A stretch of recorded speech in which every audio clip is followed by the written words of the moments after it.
Hello students.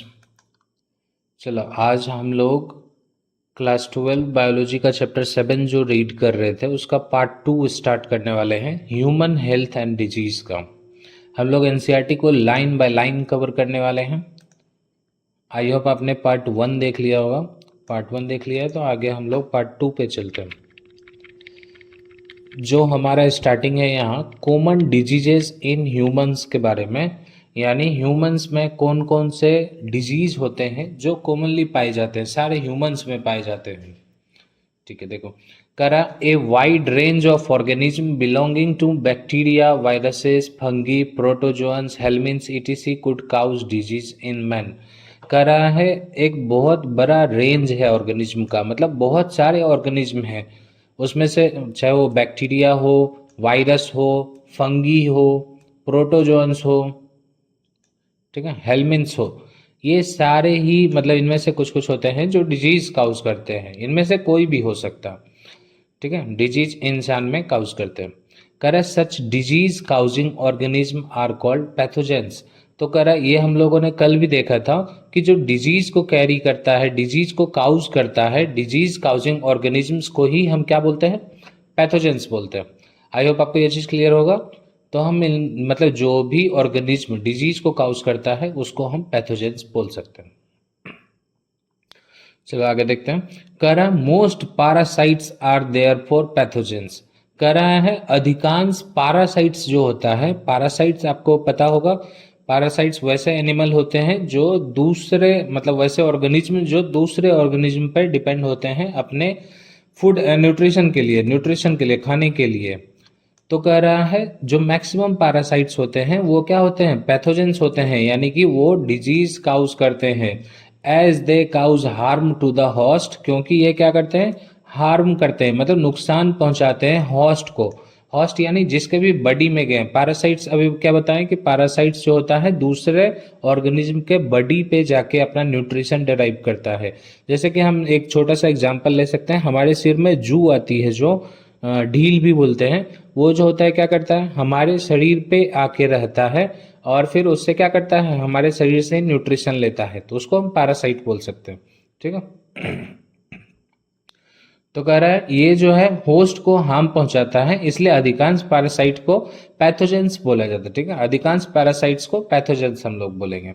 अब कह रहा है ये जो पैरासाइट होते हैं या तो लीव करेंगे हमारे शरीर के अंदर में या फिर हमारे शरीर के ऊपर, मतलब ऑर्गेनिज्म के शरीर के अंदर भी हो सकते हैं। यदि अंदर होंगे तो उसको हम क्या बोलेंगे, ये नाम भी याद रखना इंपॉर्टेंट है, अंदर होते हैं तो उसको हम बोलेंगे इंडो पैरासाइट्स, और यदि हमारे शरीर के ऊपर होते हैं तो उसको हम बोलेंगे इक्टो पैरासाइट्स। आई होप आपको ये चीज क्लियर होगा, Indo parasites and ecto parasites. और यहाँ पे हमको बताया गया है कि जो अधिकांश पैरासाइट्स होते हैं ये पैथोजेंस होते हैं। ठीक है, पैथोजेंस क्यों होते हैं, ये क्वेश्चन पूछा जा सकता है कि मैक्सिमम जो पैरासाइट्स होते हैं वो पैथोजेंस क्यों होते हैं, क्योंकि ये हार्म पहुंचाते हैं होस्ट बॉडी को, जिसके ऊपर या जिसके अंदर वो रह रहे हैं। The pathogens can inter our body. अब कह रहा है ये जो पैथोजेंस हैं ये हमारे शरीर के अंदर कैसे आएंगे, तो पैथोजेंस जो है कैन इंटर आवर बॉडी, ये हमारे बॉडी में इंटर कर सकते हैं बाय वेरियस मीन्स। बहुत सारे तरीके हैं जिसके थ्रू वो क्या कर सकते हैं, अंदर आ सकते हैं हमारे शरीर में।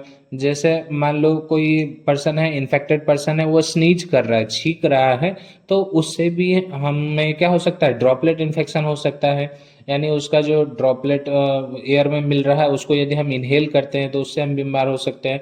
या फिर हो सकता है हम जो फूड या वाटर कंज्यूम कर रहे हैं उसके साथ पैथोजेंस हमारे शरीर में आ जाए।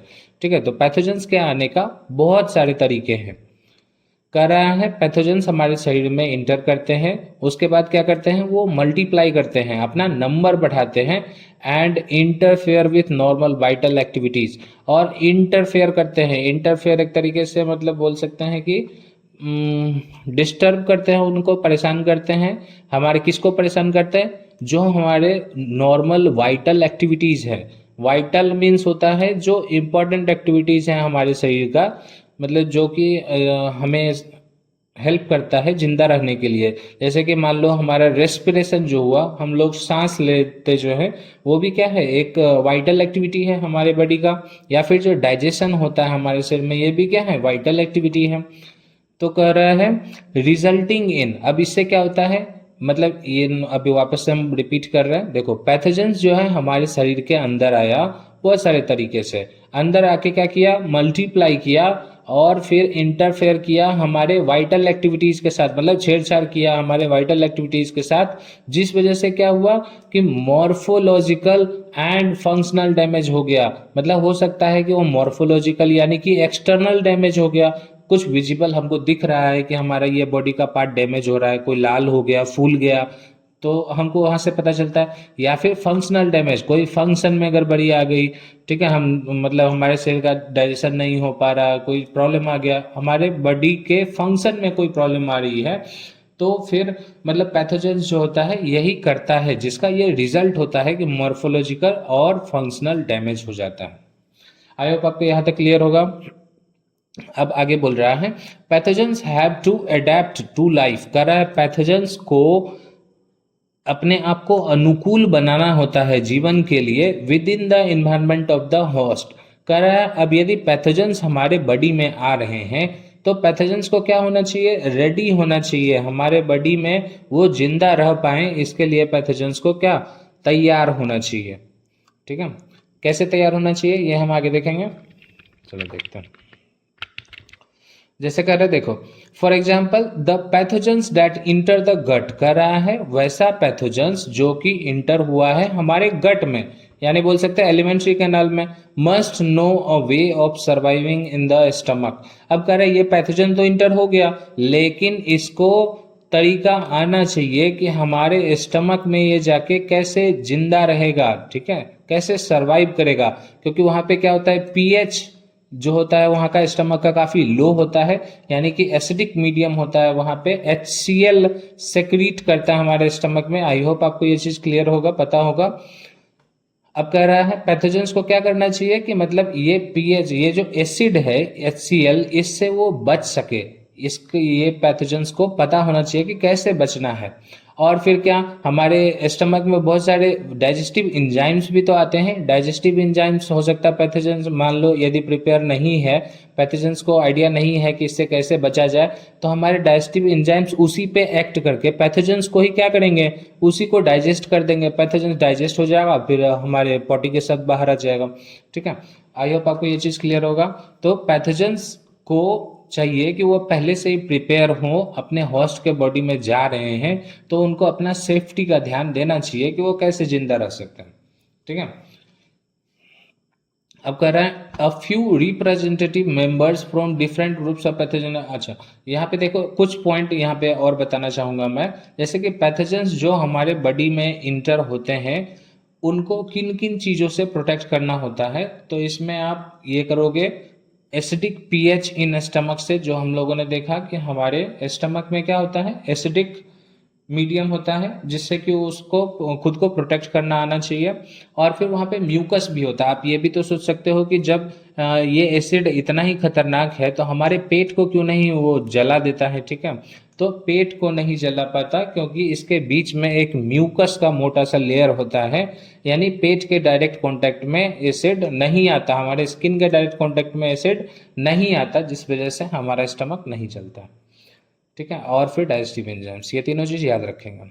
अब कह रहा है कुछ representatives, a few representative members from different group, अलग अलग ग्रुप से कुछ पैथोजेनिक ऑर्गेनिज्म को हम लोग यहाँ डिस्कस करेंगे, और साथ ही वो कौन सा डिजीज काउज करते हैं। ठीक है, हम लोग पैथोजेनिक ऑर्गेनिज्म को डिस्कस करने वाले हैं, साथ में ये भी जानने वाले हैं कि वो कौन सा डिजीज काउज करते हैं, उसका क्या प्रिवेंशन हो सकता है, प्रिवेंटिव, और या फिर उसको कैसे कंट्रोल किया जा सकता है, क्या क्या मेजर्स हम अपना सकते हैं against these disease in general R also briefly described, ये भी आपको आगे बताया गया है।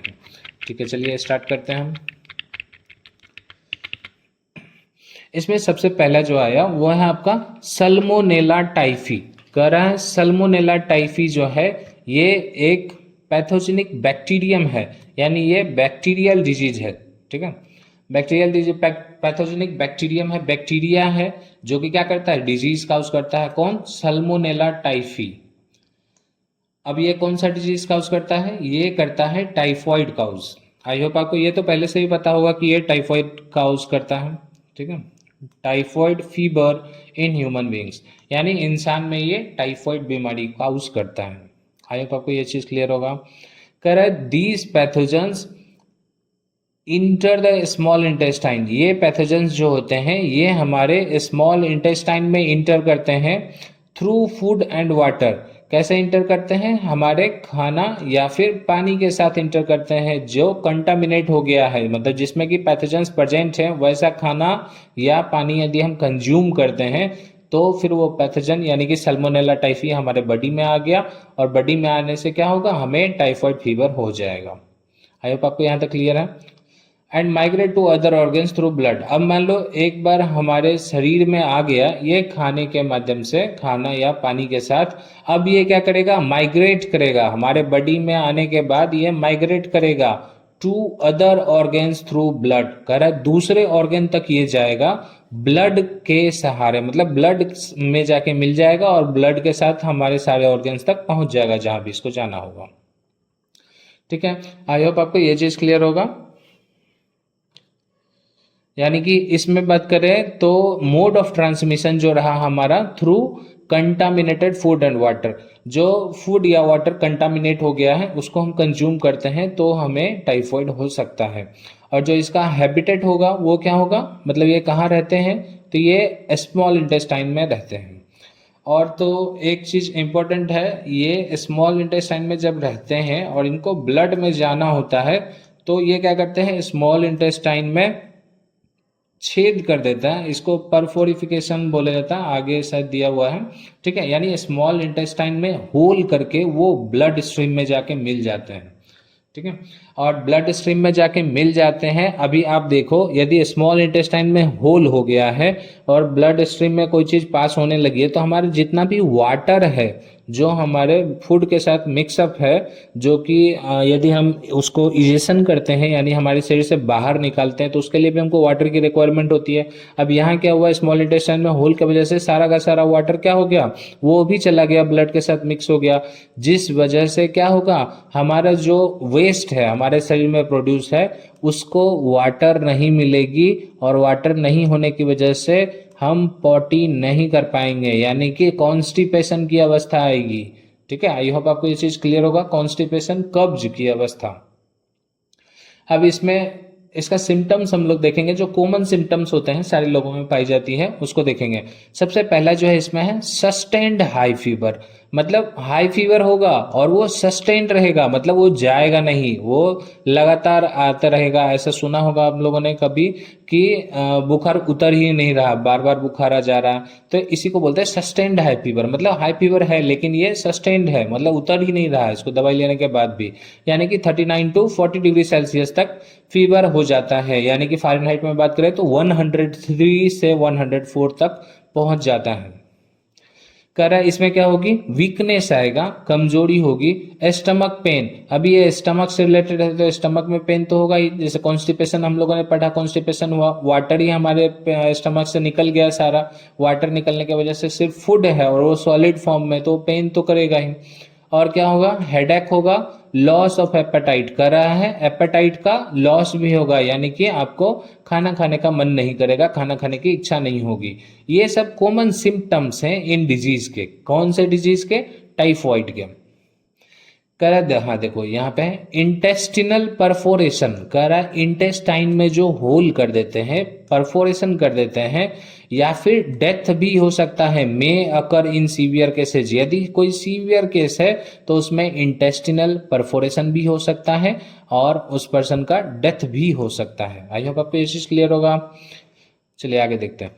Typhoid fever can be confirmed by Widal test कर रहा है। टाइफॉइड फीवर को यदि हमको कंफर्म करना है, मतलब किसी पर्सन को टाइफॉइड है या नहीं, टाइफॉइड फीवर मतलब फीवर आया है बट वो टाइफॉइड फीवर है या नहीं, तो इसके लिए हम वाइडल टेस्ट कर सकते हैं।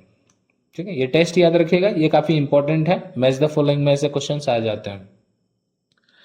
अब इसमें देखिए, a classic case in medicine, एक काफी अच्छा केस है मेडिसिन में, डेट ऑफ मैरी मेलन। ये देखिए काफी इंपॉर्टेंट है, यहाँ पे हम लोग कलर भी चेंज कर लेते हैं। ठीक है, यहाँ पे एक पर्सन की बात की जा रही है जिसका नाम है मैरी मेलन, जिसको कि निकनेम दिया गया, मतलब उसको नाम दिया गया टाइफॉइड मैरी। ठीक है, यानी पर्सन का नाम हमारा मैरी मेलन है और उसका निकनेम रखा गया typhoid Mary, is worth mentioning here, यहाँ पे उसका नाम लेना वर्दी है। ठीक है, सी वाज ए कुक, क्यों जरूरी है, मतलब यहाँ पे क्यों इसका महत्व है, उसका वर्थ है यहाँ पे नाम लेना, ये चीज देखते हैं। अब कह रहा है she was a cook by profession, ये जो थी एक कुक थी, यानी खाना बनाती थी प्रोफेशन के हिसाब से। And was a typhoid carrier, और कह रहा है ये क्या थी, टाइफॉइड कैरियर थी, मतलब टाइफॉइड को कैरी कर रही थी, दूसरे लोगों तक पहुंचा रही थी। ठीक है, टाइफॉइड कैरियर, ये याद रखेंगे। कौन थी, मैरी मेलन थी, जिसका नाम बाद में टाइफॉइड मैरी रखा गया। मैरी तो इसका नाम ही था, टाइफॉइड रखा गया क्योंकि ये टाइफॉइड कैरियर थी। ठीक है, मैरी मेलन जो कि बाद में बन गई टाइफॉइड मैरी, और ये क्या थी, कुक थी, और was a typhoid carrier who continued to spread typhoid, जो कि टाइफॉइड को स्प्रेड करती रही, दूसरे लोगों तक फैलाती रही, फॉर सेवरल ईयर्स, कई सालों तक दूसरे लोगों तक क्या करती रही, टाइफॉइड फैलाती रही। कैसे फैला रही थी, through the food she prepared, वो जो भी खाना बना रही थी। अभी जैसे वो खाना बना रही है तो उसका क्या, मान लो वो स्नीज कर रही है, छींक रही है, खांस रही है, तो जो ड्रॉपलेट्स हैं वो सब ड्रॉपलेट्स कहाँ, उस खाने के साथ जाके मिक्सअप हो जा रहे हैं, और वही मतलब यदि खाना कोई कंज्यूम करता है तो उसको क्या हो सकता है, उसको टाइफॉइड हो सकता है। आई होप आपको ये चीज क्लियर होगा। और कह रहा है जैसे मान लो हाथ से ही कर रही है तो उसका कोई भी शरीर का फ्लूइड यदि पास हो रहा है, उस खाने में जा रहा है, हाथ से ही बनाएगी तो खाना जो बनाता है उसका मतलब काफ़ी चीज़ें होती है उसके बॉडी से जो खाने में भी ट्रांसफ़र हो जाती है, जो शायद विजिबल ना हो, माइक्रोस्कोपिक हो, बट काफ़ी चीज़ें हो जाती है। तो ये जो थी टाइफॉइड कैरियर थी, मतलब इसको कभी टाइफॉइड हुआ होगा, इसका तो क्योर हो गया, इसका शरीर एंटीबॉडी बना लिया टाइफॉइड के लिए, तो अब इसको टाइफॉइड नहीं हो रहा था, लेकिन अब ये दूसरे लोगों तक कैरी करके पहुंचा रही थी, कई सालों तक ये कितने लोगों को बीमार कर दी, इस वजह से इनको ये टाइफॉइड मैरी का खिताब दिया गया। ठीक है, इसलिए इनका नाम जो है टाइफॉइड मैरी रख दिया गया। आई होप आपको ये क्लियर होगा। चलिए आगे देखते हैं। कह रहा है बैक्टीरिया लाइक, अभी वो हमारा क्लियर हो गया, वो टाइफॉइड के बारे में उतना ही था जितना यहाँ पे दिया हुआ। अभी हम बैक्टीरियल एक और डिजीज के बारे में हम लोग यहाँ पढ़ेंगे, जो डिजीज है हमारा निमोनिया। ठीक है, निमोनिया को अभी हम लोग स्टडी करेंगे। कह रहा है बैक्टीरिया लाइक स्ट्रेप्टोकोकस, देखो कह रहा है बैक्टीरिया लाइक स्ट्रेप्टोकोकस न्यूमोनिया, एक बैक्टीरिया जो कि स्ट्रेप्टोकोकस निमोनिया है, एंड हीमोफेलस इन्फ्लुएंजा, ये कलर अच्छा नहीं है, दूसरा कलर लो।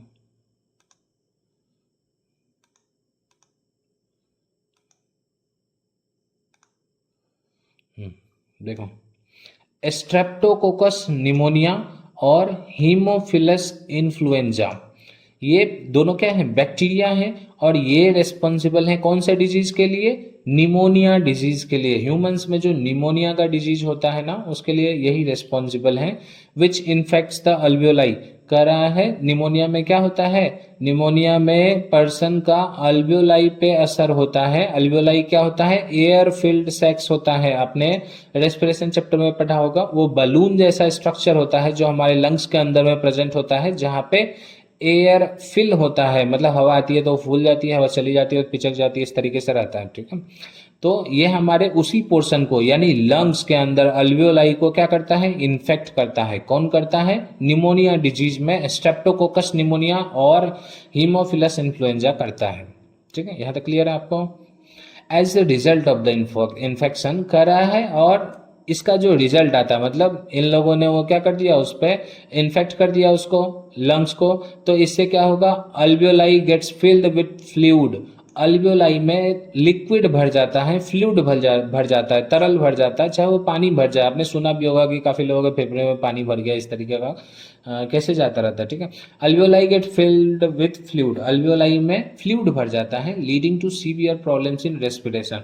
अब आप ही देखो, जिससे हम लोग सांस ले रहे थे उसके अंदर में यदि पानी भर जाएगा तो क्या होगा, काफी ज्यादा प्रॉब्लम्स होगी उसको सांस लेने में, रेस्पिरेशन में काफी ज्यादा प्रॉब्लम होगी। अब चलिए इसका सिम्टम्स देखते हैं, मतलब इसके लक्षण क्या क्या हैं इस बीमारी का। निमोनिया यदि किसी को होगा, कैसे पता चलेगा कि उसको निमोनिया हुआ है, क्या लक्षण होंगे उसमें। देखो सबसे पहले तो उसमें क्या आएगा, फीवर आएगा, उसको फीवर हो जाएगा, चिल्स होगा,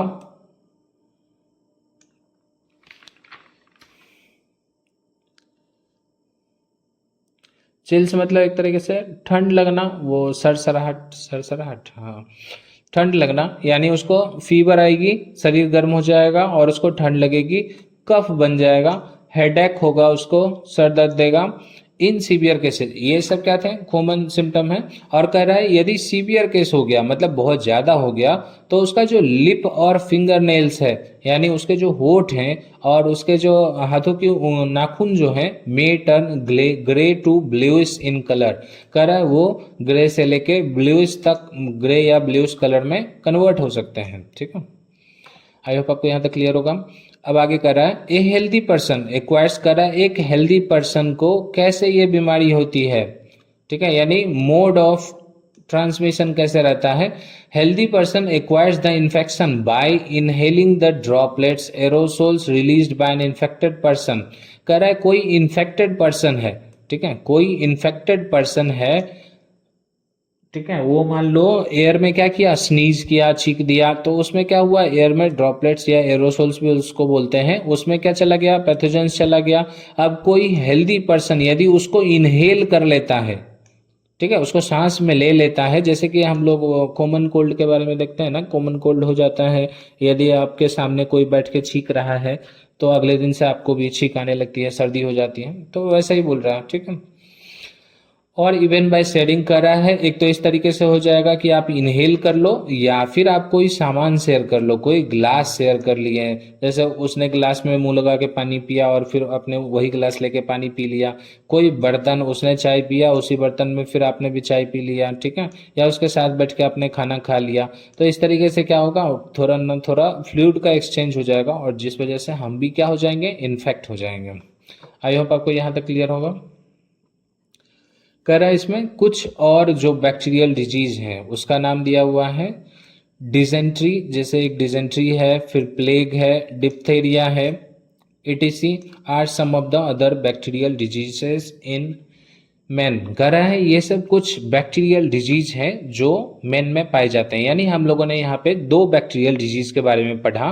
पहला था हमारा टाइफॉइड, हमने पिछले स्लाइड में पढ़ा टाइफॉइड, उसके बाद फिर हमने क्या पढ़ा, निमोनिया पढ़ा। ठीक है, टाइफॉइड और निमोनिया पढ़ा। इससे पहले बस हम लोग पैथोजेंस के बारे में पढ़ रहे थे, कॉमन डिजीज के बारे में, यानी हम लोगों ने आज दो डिजीज को कवर किया। अब यहाँ पे देखिए ये जो कुछ बैक्टीरियल डिजीज दिया गया है, डिजेंट्री है, प्लेग है, डिथेरिया है, इनका नाम एनसीईआरटी में आ गया, तो इसका मतलब आपको कम से कम इतना याद रखना होगा कि ये कौन से बैक्टीरिया की वजह से काउज होते हैं। जैसे निमोनिया हमारा किसके वजह से था, ऊपर देख सकते हैं आप, स्ट्रेप्टोकोकस निमोनिया था एंड हीमोफिलस इन्फ्लुएंजा था। तो उसी तरीके से आपसे पूछा जा सकता है कि डिजेंट्री को कौन काउज करता है, प्लेग को कौन काउज करता है, डिप्थीरिया को कौन काउज करता है। तो ये आपका वर्क है, ये आपको खुद से ढूंढना है। ठीक है, ढूंढ के यदि आपको मिल जाए, आप चाहे तो कमेंट भी कर सकते हैं। चलिए आगे देखते हैं। ओके, आगे, thanks for watching, part 3 will soon be available. आपका धन्यवाद, आपने हमारा वीडियो देखा। पार्ट 3 भी आपके सामने जल्दी ही आ जाएगा। सब्सक्राइब करें and hit the bell icon so that you will get regular updates. कर रहा है, सब्सक्राइब कर दें और बेल आइकन को हिट कर दें आप, ताकि आपको रेगुलर अपडेट्स मिल सके। आप यदि चाहें तो कंटिन्यू पढ़ना स्टार्ट कर सकते हैं। मैं 12 बायोलॉजी का कंप्लीट सिलेबस ऐसा ही मैंने प्लान किया है कि पूरा अपलोड करूँगा एक एक करके, बस आपका सपोर्ट चाहिए ताकि मैं मोटिवेटेड रहूँ। ठीक है, चलिए, my name is Roshan Pathak. Thank you everyone, have a nice day.